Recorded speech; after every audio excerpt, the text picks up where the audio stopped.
यह कहानी शुरू होती है पुराने जमाने में, जब गहरे पहाड़ों के बीच एक छोटा सा गांव बसा हुआ था। गांव का नाम था देवरगढ़। चारों तरफ ऊंचे ऊंचे पेड़, ठंडी बहती नदी और खेतों में काम करते किसान। देखने में गांव शांत और खुशहाल लगता था, मगर उसके ऊपर एक खौफनाक साया मंडराता रहता था, जंगल का दानवी बाघ। वो बाघ बहुत विशाल और डरावना था। उसकी दहाड़ इतनी भयानक कि सुनते ही औरतें बच्चे कांप उठते थे। गांव वाले कहते थे कि वह कई इंसानों का शिकार कर चुका है और अब उसका लालच कभी खत्म नहीं होगा। हर दूसरे तीसरे दिन कोई न कोई चरवाहा, लकड़हारिन या खेत वाला आदमी जंगल से गायब हो जाता। लोग मान चुके थे कि वह बाघ उनकी मौत का देवता है। सूरज ढलते ही सब अपने घरों के दरवाजे बंद कर लेते। जंगल की ओर जाना तो दूर, आवाज भी नहीं निकालते, और अगर कोई जाता तो हमेशा झुंड में। उसी गांव में एक लकड़हारा रहता था, तरुण। वह पतला दुबला, साधारण कपड़े पहने, हाथ में कुल्हाड़ी लिए रोज जंगल जाता था। लेकिन तरुण बाकी गांव वालों से अलग था। वह बाघ से डरता जरूर था, मगर उसका मानना था कि डर के मारे काम छोड़ देने से जिंदगी नहीं चलती। उसकी पत्नी उसे कई बार कहती, तरुण, तुम पागल हो। बाकी सब लोग जंगल छोड़ चुके हैं और तुम रोज वहीं चले जाते हो। अगर बाघ ने देख लिया तो? तरुण मुस्कुराकर कह देता, बाघ ताकतवर है पर दिमाग नहीं चलता, और इंसान दिमाग से जीतता है। धीरे धीरे हालात बिगड़ते गए। गांव के बुजुर्गों ने पंचायत बुलाई। सब इकट्ठा हुए और बोले, अगर ऐसे ही चलता रहा तो गांव उजड़ जाएगा, कुछ करना होगा। किसी ने कहा, चलो मिलकर बाघ को मार डालते हैं। दूसरा बोला, क्या कभी उसका सामना किया है? वह अकेला 10 लोगों पर भारी पड़ता है। कुछ बोले, गांव छोड़ देते हैं। बुजुर्ग बोले, यह जमीन हमारे पुरखों की है, छोड़कर कहां जाएंगे। बहुत बहस हुई, कोई नतीजा नहीं निकला। पंचायत के बाद तरुण घर लौट रहा था, सोचते हुए, क्या बाघ से डरकर भागना ही समाधान है? क्या मैं दिमाग लगाकर इसे नहीं हरा सकता? वह रात भर जागता रहा, एक योजना बनाने में। उसे पता था ताकत से बाघ नहीं हर सकता, पर बाघ की मूर्खता ही उसकी कमजोरी है। अगले दिन तरुण रोज की तरह कुल्हाड़ी लेकर जंगल गया। उसे अंदेशा था कि आज सामना होगा। जैसे ही वह लकड़ी काट रहा था, झाड़ियों में सरसराहट हुई। पत्तों के बीच से 2 चमकती आंखें और फिर गड़गड़ाती आवाज। बाघ बाहर आया।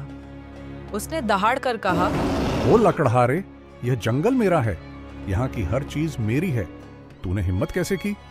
महाराज, जंगल आपका है, मैं तो गरीब आदमी हूँ। अगर आप चाहें तो मैं आपकी सेवा कर सकता हूँ।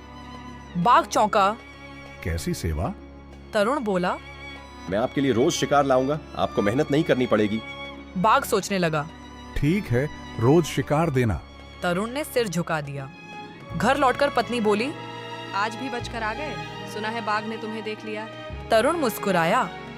हाँ, देखा तो सही, पर मैंने उसे पागल बनाने पर मजबूर कर दिया। पत्नी हैरान। तरुण बोला, दिमाग से सब कुछ संभव है। अगले दिन तरुण बाघ के लिए एक तगड़ा सुअर पकड़ लाया। बाघ खुश हुआ। धीरे धीरे रोज कुछ ना कुछ लेकर जाता, कभी खरगोश, कभी बकरी, कभी बकरा। गांव वाले देखकर हैरान। कुछ लोगों ने पीछे जाकर देखा, तरुण सच में बाघ को खिलाता है। गांव में अफवाह, तरुण ने बाघ से दोस्ती कर ली है। कुछ बोले, वह गद्दार है। बुजुर्ग बोले, पहले पूरी बात समझो, हो सकता है कोई योजना हो। एक दिन बाघ बोला, मैं अब छोटे जानवरों से ऊब गया हूँ, आज इंसान चाहिए। तरुण का दिल हिल गया, लेकिन चेहरा शांत। महाराज, इंसान का मांस सबसे स्वादिष्ट होता है, पर मुश्किल से मिलता है। अगर आप वादा करें कि मुझे कुछ नहीं करेंगे तो मैं इंतजाम करूं। बाघ की आंखें चमक उठी। ठीक है, जल्दी व्यवस्था कर। तरुण मन ही मन, अब समय आ गया है। गांव पहुंचकर उसने सबको बुलाकर बताया, बाघ इंसानी मांस चाहता है। मैंने उससे कहा, गांव का सबसे ताकतवर आदमी मैं हूं। अगर वह मुझे हरा देगा तो मुझे खा सकता है। अगर मैं जीत गया तो वह गांव छोड़ देगा। सब दंग। तरुण, तू पागल है? बाघ से लड़ेगा? तरुण बोला, मैं ताकत से नहीं, दिमाग से लड़ूंगा। शाम को तरुण बाघ से मिला। महाराज, इंसानों में सबसे ताकतवर मैं हूं, लेकिन पहले मेरी ताकत का इम्तिहान लेना होगा। जंगल में एक खाई है, उसमें मेरा सबसे बड़ा दुश्मन कैद है, आप जितना ही ताकतवर बाघ। पहले उसे हराइए, फिर मुझे खाइए। बाघ भड़क गया। दूसरा बाघ, मैं उसे चीर डालूंगा। सुबह दोनों जंगल के भीतर गहराई में पहुंचे। पेड़ घने होते जा रहे थे, हवा ठंडी होती जा रही थी। खाई के पास अजीब सन्नाटा था। नीचे काले पानी की परत चमक रही थी। तरुण ने कहा, महाराज, यही है मेरा दुश्मन। बाघ नीचे झांका। उसे पानी में अपना ही प्रतिबिंब दिखा। वह दहाड़ा, यह तो सच में बाघ है और मुझे ललकार रहा है। लहरों की वजह से प्रतिबिंब हिल रहा था। बाघ गुस्से में भर गया। तरुण बोला, अगर आपने इसे हरा दिया तो आप सबसे बड़े राजा। बाघ फूला नहीं समाया। उसने दौड़कर छलांग लगाई। धड़ाम! उसका विशाल शरीर सीधे खाई के गहरे पानी में जा गिरा।